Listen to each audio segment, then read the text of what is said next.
మన పురాణాల్లో చంద్రుడికి 27 మంది భార్యలు ఉన్నారు అని అంటారు. అందులో ఒక భార్యతో చాలా క్లోజ్‌గా ఉండేవారు. ఇది కేవలం ఒక అందమైన కథ అని అనుకుంటున్నారా? లేదా దీని వెనుక ఒక పెద్ద సైంటిఫిక్ సీక్రెట్ ఉంది అంటే మీరు నమ్ముతారా?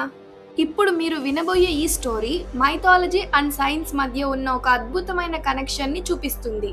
పురాణాల ప్రకారం చంద్రదేవుడు చాలా అందమైన, ప్రకాశంతో నిండిన దేవుడు. ఆయన వివాహం దక్ష మహారాజు కుమార్తెలతో జరుగుతుంది. ఆయన కుమార్తెలు మొత్తం 27 మంది. ఆ 27 మంది చంద్రదేవుడు వివాహం చేసుకున్నాడు. కానీ ఇక్కడ ఒక ట్విస్ట్ ఉంది. ఆ 27 మంది కేవలం మహిళలు కాదు, వారి 27 నక్షత్రాలు. అంటే స్కైలో ఉన్న 27 ఇంపార్టెంట్ స్టార్ రీజియన్స్. మనం తెలుసుకున్న అశ్విని, భరణి, కృతిక, రోహిణి, మృగశిర, ఇలా మొత్తం 27 నక్షత్రాలు. ఇది చూస్తే ఒక సింపుల్ మిత్ లాగా కనిపిస్తుంది, కానీ ఏన్షియంట్ ఇండియాలో ఇది ఒక ఆస్ట్రానమీ సిస్టమ్. ఇప్పుడు సైన్స్ సైడ్ చూద్దాం. మూన్ ఎర్త్ చుట్టూ తిరిగే టైం అప్రాక్సిమేట్ గా 27.3 డేస్ పడుతుంది. దీన్ని సిడిరియల్ మంత్ అంటారు. ఏన్షియంట్ ఇండియా ఆస్ట్రానమర్స్ చేసిన పని ఏంటంటే స్కైని 360 డిగ్రీస్ గా కన్సిడర్ చేసి దాన్ని 27 ఈక్వల్ పార్ట్స్ గా డివైడ్ చేశారు. అలా అయితే మూన్ రోజుకి అప్రాక్సిమేట్ గా 13 డిగ్రీస్ మూవ్ అవుతుంది. కాబట్టి ప్రతి రోజుకి మూన్ ఒక పార్ట్ నుండి నెక్స్ట్ పార్ట్ కి వెళ్తుంది. ఆ పార్ట్స్ ని నక్షత్రాలు అని పిలిచేవారు. సో క్లియర్ గా 27 wives equal to 27 sky divisions. ఇది ర్యాండమ్ స్టోరీ కాదు, ఇది highly accurate observation. Ancient people అంటే మన మహర్షులు టెలిస్కోప్ లేకుండా ఇది ఎలా కనిపెట్టారంటే వాళ్ళకి ఉన్న అబ్జర్వేషన్ పవర్ అంత స్ట్రాంగ్ ఉందని చెబుతోంది. మన పురాణాల్లో చంద్రదేవుడు అందరికన్నా రోహిణిని ఎక్కువగా ప్రేమిస్తాడు అని అన్నారు. కానీ సైన్స్ ప్రకారంగా చూస్తే రోహిణి నక్షత్రంలో ఉన్న మెయిన్ స్టార్ ఏంటంటే ఆల్డీబరన్. ఇది చాలా బ్రైట్ గా రెడ్డిష్ కలర్ లో కనిపించే స్టార్. మూన్ ఈ స్టార్ దగ్గర ఉన్నప్పుడు మూన్ చాలా అందంగా కనిపిస్తాడు. స్కైలో హైలైట్ అవుతాడు. చాలా అట్రాక్టివ్ గా ఉంటుంది ఆ సీన్. మూన్ రోహిణి నక్షత్రం రీజియన్ లో ఉన్నప్పుడు రోహిణి నక్షత్రంలో ఉన్న ఆల్డీబరన్ అనే స్టార్ ఒక డీప్ రెడ్ కలర్ లో కనిపిస్తుంది. చంద్రుడు దాని దగ్గరగా ఉన్నప్పుడు ఆ రెండు కలిసి ఒక అద్భుతమైన దృశ్యం క్రియేట్ చేస్తాయి. ఆ బ్యూటీ చూసిన మన కళ్ళకి చంద్రుడు ఇక్కడే చాలాసేపు ఉంటున్నాడు అనిపిస్తుంది. ఏన్షియంట్ అబ్జర్వర్స్ కి ఇది స్పెషల్ మూమెంట్ లాగా అనిపించింది. కాబట్టి వాళ్ళకి చంద్రుడు రోహిణితో ఎక్కువ టైం స్పెండ్ చేస్తున్నాడు అని చెప్పారు. ఇప్పుడు సైంటిఫిక్ గా నిజమేంటి? మూన్ ఆర్బిట్ పర్ఫెక్ట్ సర్కిల్ కాదు, ఇది ఎలిప్టికల్ షేప్ లో ఉంటుంది. మూన్ కొన్ని ప్లేసెస్ లో కొంచెం ఫాస్ట్ మూవ్ అవుతుంది, కొన్ని ప్లేసెస్ లో కొంచెం స్లోగా మూవ్ అవుతుంది.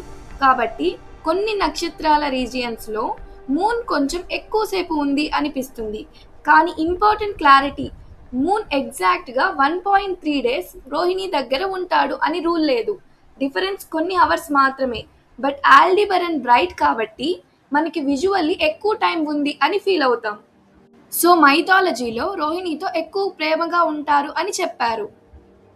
మన పురాణాలలో రోహిణితో ఎక్కువ సమయం గడుపుతున్నాడని చూసి దక్ష మహారాజు కోపంతో ఆయన చంద్రుడిని శపించారు. నీ అందాన్ని కోల్పోతావు, నీ ప్రకాశం అంతా క్రమంగా తగ్గిపోతుంది అని శపించారు. చంద్రుడు రోజు రోజుకి క్షీణించడం స్టార్ట్ అయ్యారు. ఇప్పుడు దీన్ని సైంటిఫిక్ గా చూస్తే మూన్ తన లైట్ ప్రొడ్యూస్ చేయడు, సన్ లైట్ రిఫ్లెక్ట్ చేస్తాడు. Earth to moon, moon to sun positions మారుతూనే ఉంటాయి. ఫుల్ మూన్ ఉన్నప్పుడు ఫుల్ గా బ్రైట్ గా కనిపిస్తాడు. వానింగ్ పొజిషన్ లో బ్రైట్నెస్ తగ్గడం. న్యూ మూన్ ఉన్నప్పుడు ఆల్మోస్ట్ డార్క్ గా ఉంటాడు. వ్యాక్సింగ్ మళ్ళీ పెరుగుతాడు. సైకిల్ కంటిన్యూస్ గా నడుస్తుంది. మైథాలజీలో అది శాపం, సైంటిఫిక్ గా ఫేజ్ చేంజ్. దక్ష మహారాజు ఇచ్చిన శాపం కారణంగా చంద్రదేవుడు భయపడతాడు. తన ప్రకాశం పూర్తిగా పోకముందే శివుడిని ప్రార్థిస్తాడు. తన తప్పు తెలుసుకొని తపస్సు చేస్తాడు. మహాదేవుడు కరుణతో ప్రసన్నులయ్యారు. కానీ శాపం కంప్లీట్ గా రిమూవ్ చేయలేదు. చంద్రదేవుడితో నీ జీవితం ఒక సైకిల్ లాగా ఉంటుంది అని చెప్తారు. 15 రోజులు నువ్వు క్షీణిస్తావు, 15 రోజులు నువ్వు మళ్ళీ పెరుగుతావు అని అంటారు. అందుకే అమావాస్య నుండి వ్యాక్సింగ్ అంటే పెరుగుతారు, పౌర్ణమి నుంచి మళ్ళీ తగ్గుతారు. సైకిల్ ఫార్ ఎవర్ ఇలాగే కంటిన్యూ అవుతుంది. అదే మనం ఇప్పుడు చూస్తున్నాం. శివుడు తన జటలో చంద్రుణ్ణి ధరిస్తారు. అందుకే ఆయన పేరు చంద్రశేఖర అని అంటారు. ఇది కేవలం అలంకరణ కాదు, దీన్ని టైంని కంట్రోల్ చేయడం, మైండ్ని కంట్రోల్ చేయడం, క్రియేషన్ అండ్ డిస్ట్రక్షన్ సైకిల్ అని సింబలైజ్గా చెప్తారు. చూసారా, మన సనాతన ధర్మంలో ఎంత గొప్ప సైన్స్ దాగి ఉందో. మనం మన సనాతన ధర్మం గురించి తెలుసుకుంటే దాంట్లో ఉన్న నాలెడ్జ్ ఎంత డీప్గా ఉందో అర్థమవుతుంది. మన ఋషులు చాలా గొప్ప జ్ఞానులు, కానీ వాళ్ళని గుర్తించకుండా మన పురాణాలని, మన గ్రంథాలని జస్ట్ కథలు అని పక్కన పెట్టేస్తున్నాం. కానీ నిజం ఏంటంటే మోడర్న్ సైంటిస్ట్ కూడా ఈ నాలెడ్జ్ నుండి ఇన్స్పైర్ అయ్యి సైన్స్ని డెవలప్ చేశారు. కాబట్టి మన పురాణాలని ఎప్పుడూ నెగ్లెక్ట్ చేయకండి. మన పిల్లలకి మన కథల్ని తప్పకుండా చెప్పండి.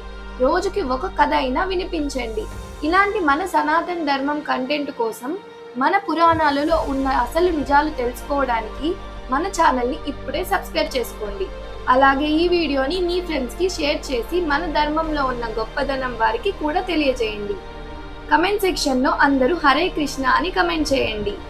బాయ్ ఫ్రెండ్స్, నెక్స్ట్ వీడియోలో ఇంకో మంచి కంటెంట్తో మీ ముందుకు వస్తాను. అంతలోపు మన ఛానల్ని సబ్స్క్రైబ్ చేసేయండి, నోటిఫికేషన్స్ వస్తాయి.